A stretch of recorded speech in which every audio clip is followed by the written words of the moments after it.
Bonjour et bienvenue dans le Club Éco de la Tribune Objectif Aquitaine. Merci de nous rejoindre pour cette nouvelle émission que nous allons passer en compagnie de Cédric Sauvy. Bonjour Cédric. Bonjour. Alors vous êtes le fondateur d'Icoclico, un site marchand. J'aimerais que vous nous présentiez un petit peu ce concept.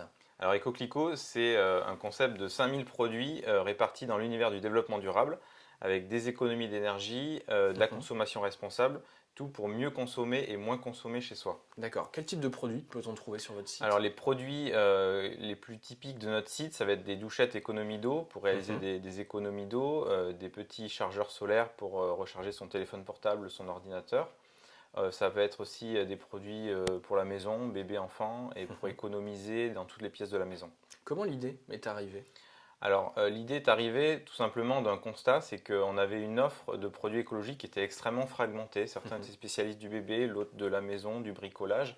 Et nous, notre idée, ça a été de regrouper toutes ces offres sur un seul site, un seul espace de vente qui est ecoclico.com. Ce qui donne combien de références à peu près? Aujourd'hui, on a 5000 références sur notre site. D'accord. Le best-seller, le produit qui fonctionne réellement? La meilleure vente, c'est une douchette pour économiser de l'eau à la douche. D'accord. Et c'est un investissement qui coûte autour de 20 euros et qui est rentabilisé dans l'année par les économies sur les factures d'eau. D'accord, c'est pas juste un gadget donc. C'est pas juste un gadget. D'accord.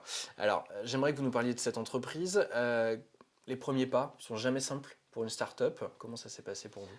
Oui, effectivement, les premiers pas, quand on se lance, on est très fragile, que ce soit financièrement, en structure aussi, en accompagnement. Donc, on fait aussi des erreurs, mais c'est bien parce que c'est comme ça qu'on apprend aussi. Ouais. Après, l'avantage, l'intérêt, c'est d'essayer d'apprendre très vite, de s'entourer très bien, de structurer dès le démarrage avec une entreprise qui soit au maximum professionnelle, mais aussi de faire avec peu de moyens. Comme ça, on apprend beaucoup et puis en étant malin, on peut s'en sortir assez bien. Vous dites c'est important de s'entourer. Justement, qui est à vos côtés?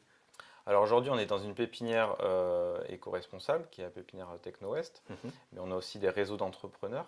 On a Bordeaux Entreprendre, le réseau Ecom 33 qui est un réseau d'e-commerçants en Gironde.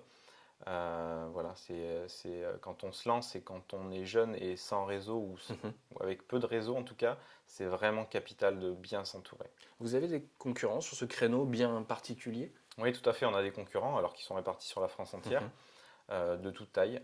Les plus gros, ils vont être autour de 10 millions d'euros de chiffre d'affaires annuel. D'accord. Et des plus petits qui vont être même en dessous de nous. Il y a beaucoup de sites qui se créent en France. Donc sur Internet, on va être sur des secteurs très concurrentiels. Après, voilà, avec un positionnement différenciant, on arrive vraiment à tirer son épingle du jeu.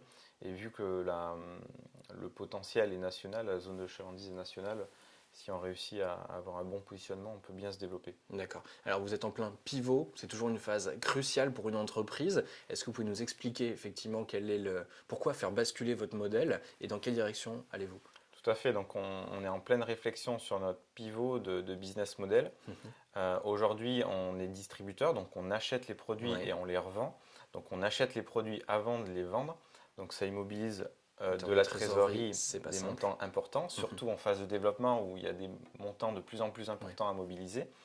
Donc notre objectif, c'est de se transformer en place de marché, du coup d'accueillir un nombre très important de vendeurs pro. Alors ça va être des concurrents, mais l'important ce sera de mutualiser toutes ces offres et de devenir la place de marché, le site de référence en France sur les produits écologiques et de faire grossir l'offre de façon très importante. D'accord. Et du coup, le modèle économique, c'est de prendre uniquement une commission sur la vente.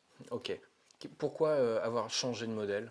Alors aujourd'hui, le constat, c'est que c'est notamment aussi au niveau du montant des stocks, qui nous coûte assez cher aujourd'hui à immobiliser.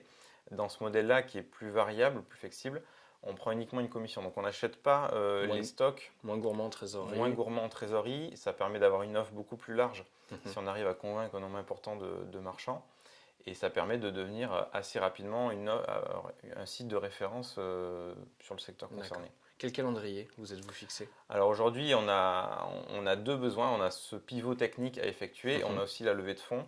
Donc là, l'objectif, ça serait sous 6 mois d'avoir réussi à faire basculer et la structure avec l'entrée d'investisseurs et le pivot technique place de marché, la structuration de l'équipe en commercial aussi pour le recrutement des vendeurs. Donc sous 6 mois, c'est-à-dire avant la fin de l'année, que ce soit pour la période de Noël, qu'on soit prêt, qu'on ait intégré déjà les premiers marchands et qu'on réalise des ventes sur ce modèle-là. D'accord. Fonds d'investissement, business angels, levée de Alors, fonds participatifs, quelle est l'option que vous allez privilégier? alors aujourd'hui, toutes les portes sont ouvertes. Dans l'idéal, un financement participatif correspondrait bien à notre cible de particulier. Ouais. On a une base client qui est assez importante et assez fidèle, et ça permettrait d'encore plus les fidéliser et d'avoir des ambassadeurs. Mais on ferme la porte à personne, des business angels aussi, chefs d'entreprise ou anciens cadres dirigeants qui ont envie d'aider une start-up à se développer. Mais aussi, on a des contacts avec des fonds d'investissement, soit bordelais et parisiens aussi. D'accord. Quel est l'objectif en termes de montant? Alors l'objectif, c'est un objectif de 500 000 euros, permettre de structurer l'équipe, financer le pivot technique place de marché. Et puis il y a une partie aussi au niveau de la publicité où il faut devenir rapidement un site de référence en France, donc il faut dépenser un certain montant, relations presse, et puis tout ce qui est visibilité web qui coûte pas mal d'argent pour arriver à atteindre des paliers suffisants au niveau rentabilité. Et à ce moment-là, on arrivera à avoir une structure rentable et pérenne. D'accord. D'autres projets pour 2015, 2016, 2017? Ou est-ce que vous allez vraiment vous concentrer là-dessus? L'objectif principal, c'est vraiment cette place de marché et la vente aux particuliers, mais on va aussi développer les ventes aux pros. Aujourd'hui, on a une offre de 5000 produits qu'on distribue nous-mêmes. On est très axé sur le particulier, mais il y a aussi des pros qui sont intéressés, alors notamment l'ADEME, des communautés de communes, des écoles, des collèges, des lycées, qui sont intéressés par nos produits, des packs économie des citoyens pour économiser de l'eau, pour offrir à leurs concitoyens, des jeux pour enfants. Tout ce qui est économie d'eau, ça va intéresser les collectivités, hôtels, campings, etc. Donc on va structurer notre offre pour qu'elle soit adaptée aux pros. Et du coup, on va vraiment développer cette démarche en parallèle de la place de marché qui est quand même le projet principal. D'accord. Un dernier mot sur l'écosystème bordelais du numérique. On le sait, labellisé French Tech il y a quelques mois maintenant. Quel est votre regard justement sur cet écosystème? Ça a l'air de bouillonner, il y a beaucoup d'initiatives. C'est aussi le regard que vous portez? Oui, tout à fait. C'est vraiment, je vois ça comme un gros projecteur sur des initiatives, sur des startups. Et on sent que Bordeaux fourmille d'idées, fourmille de startups, fourmille de projets extrêmement intéressants. On parle d'économie collaborative où là, on a des startups vraiment avec l'ambition de devenir des leaders en France. Donc il y a vraiment une dynamique très intéressante. Et cette dynamique-là, réseau de jeunes startups avec des échanges, peut vraiment bénéficier à tout le monde. Et avec la création d'accélérateurs notamment, et lier un peu plus les startups avec du financement aussi. Je pense que c'est vraiment quelque chose d'intéressant pour réussir à faire développer des boîtes et devenir des leaders nationaux, européens, voire mondiaux.